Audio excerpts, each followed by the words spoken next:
Viele sind ständig digital unterwegs. Zwischen 60 und 100 Mal pro Tag wird aufs Handy geschaut, Apps geöffnet. Instagram, Snapchat, WhatsApp und Netflix haben wir als Familie.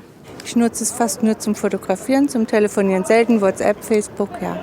Wahrscheinlich bin ich online schon über 6 Stunden jeden Tag.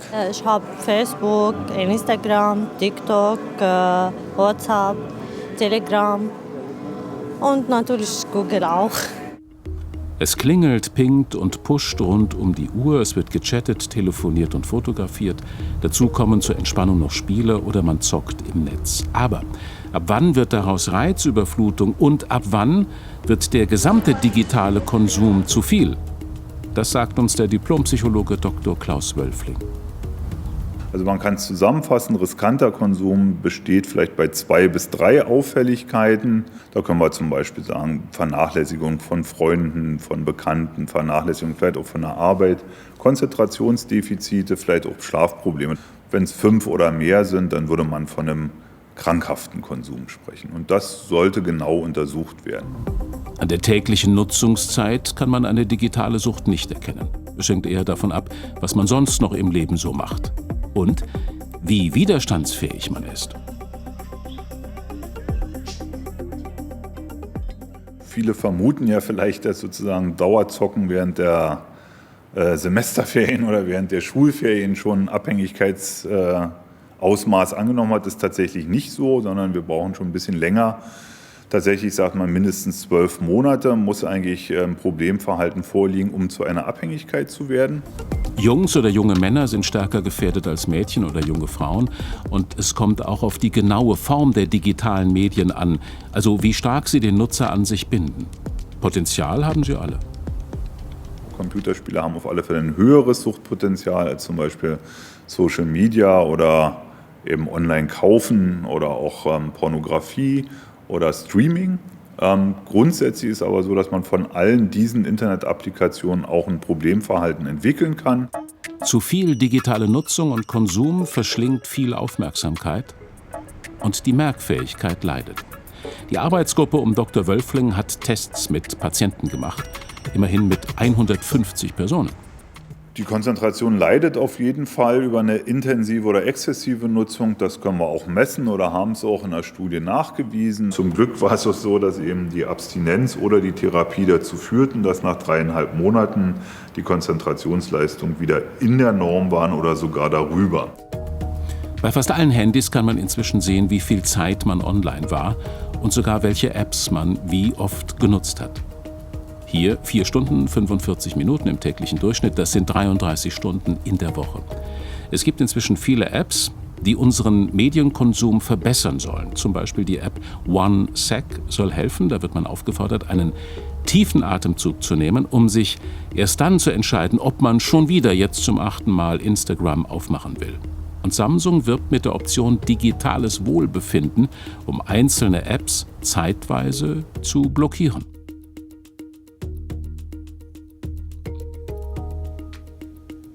Noch sinnvoller ist es, eine richtige Online-Auszeit zu nehmen, ein sogenanntes Digital Detox.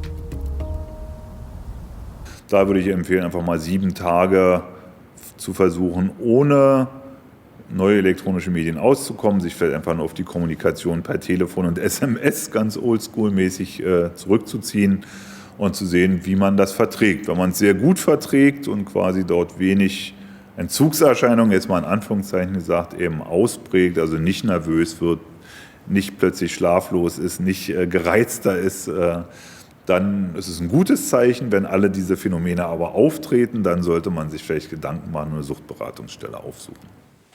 Okay, schönen guten Abend. Professor Volker Busch, Facharzt für Neurologie und Psychiatrie und Autor des Bestsellers Kopf frei, wie Sie Klarheit, Konzentration und Kreativität gewinnen. Grüße Sie.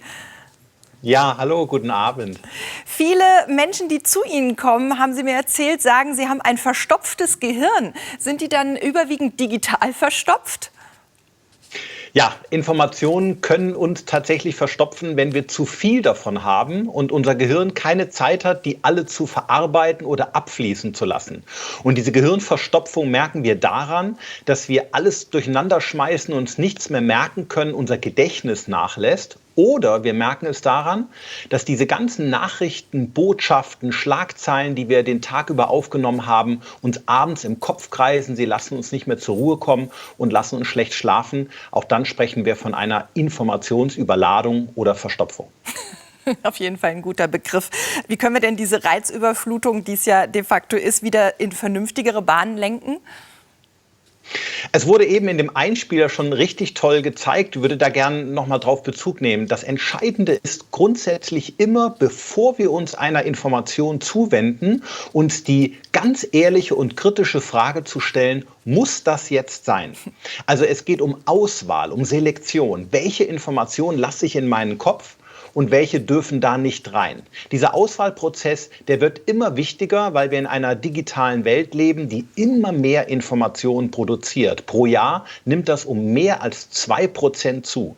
Und das wird sich auch nicht ändern, wird eher noch mehr werden. Deswegen wird dieser Auswahlprozess immer wichtiger, sich zu entscheiden, welche App brauche ich denn wirklich auf dem Handy und auf welche verzichte ich? Welchen Artikel möchte ich in Ruhe lesen und auf welche lasse ich weg? Und welche Fernsehsendung möchte ich sehen und welche sind vielleicht gar nicht gut für mich? Also das ist das Allerwichtigste zu Beginn. Genau, die Ratgeber sind auf jeden Fall gut.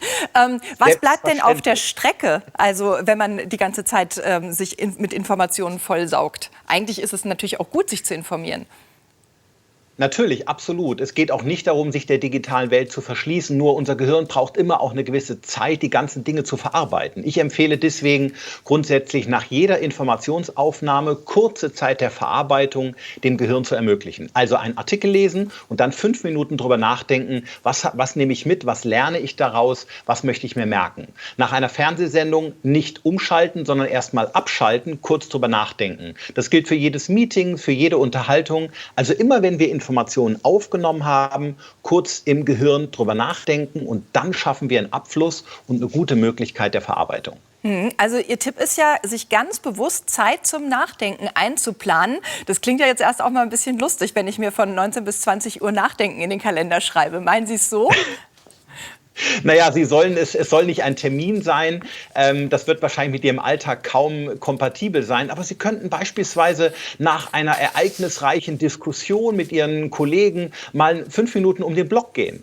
Oder nach einer anstrengenden Telefonkonferenz mal einmal durch den Wald spazieren gehen. Vielleicht nach einem stressigen Tag auch mit dem Hund eine halbe Stunde länger spazieren. Also bewusst Momente finden, wo unser Gehirn die Chance bekommt, diese ganzen Dinge zu verarbeiten. Denn es passiert was ganz Spannendes. Wenn wir die digitale Nabelschnur mal durchtrennen, so nenne ich das immer, und mal nicht konsumieren, dann kann unser Gehirn mit diesen ganzen Informationen arbeiten. Und wir finden neue Lösungen für Probleme, wir finden neue Ideen, gewinnen neue Perspektiven, aber eben nur, wenn wir konsumfrei sind, also in digitaler Reizarmut sozusagen. Ganz spannend finde ich, dass Sie sagen, das geht durchaus auch im Gespräch. Also man muss nicht alleine dazu sein. Warum, um noch mal so ein bisschen auf den Anfang zurückzukommen, ist es denn eigentlich so schwer, die Finger von diesem Ding zu lassen? Und warum sind wir da fast schon irgendwie wie automatisch? Ja, in meinem Buch habe ich recherchiert, dass wir heutzutage ein Handy über 2600 Mal berühren. Das ist mehr als in den meisten Partnerschaften, behaupte ich jetzt einfach mal so. Das heißt, es zeigt schon unsere Nähe zu diesen Handys und das soll auch völlig okay sein. Nur es zeigt, wie süchtig wir sind oder begierig wir sind nach Informationen. In der Tat schüttet unser Gehirn nämlich Botenstoffe aus, die ein ganz leichtes Glücksgefühl auslösen, sobald wir uns in Richtung auf eine Information orientieren. Und zu viel davon kann eben auch süchtig machen. Okay, also fast wie ein Stückchen Zucker. Ganz herzlichen Dank. Wir nehmen es uns zu Herzen. Danke, dass Sie sich die Zeit genommen haben.